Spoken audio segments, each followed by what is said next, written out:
বডির মাপ অনুযায়ী পায়জামার হাইয়ের মাপটা যদি সঠিকভাবে না নিতে পারেন তাহলে ব্যবহার করার সময় কোনো না কোনো সমস্যা ফেস করতে হবে, তাই একদম সহজভাবে শেয়ার করব।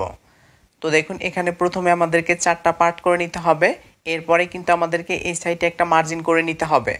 এরপর রাবারটা সেট করার জন্য এখান থেকে আমরা 2 ইঞ্চি নিয়ে আরেকটা মার্জিন করে নিব।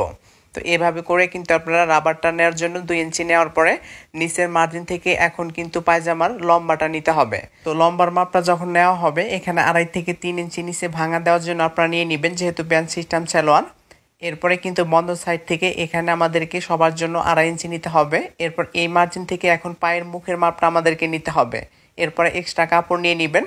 এরপরে কিন্তু আমাদেরকে যেটা সব থেকে ইম্পর্টেন্ট, এটা হচ্ছে হাইয়ের মাপ। নিচের মার্জিন থেকে এখানে কিন্তু মাপগুলো আপনাদেরকে নিতে হবে। তো দেখুন বডির মাপ অনুযায়ী হাইয়ের মাপটা আপনাদেরকে কতটুকু নিতে হবে স্ক্রিনে লেখা আছে, আপনারা কিন্তু বডির মাপ অনুযায়ী সিলেক্ট করে নেবেন। তো দেখুন এরপরে কিন্তু আমাদেরকে জাস্ট এভাবে মার্জিন টেনে নিতে হবে। এরপরে কিন্তু আমাদেরকে এখান থেকে হাইয়ের রাউন্ড শেপটা দেওয়ার জন্য আমরা 2 ইঞ্চি নিয়ে এক্সট্রা কিন্তু কাপড় নিয়ে নিব।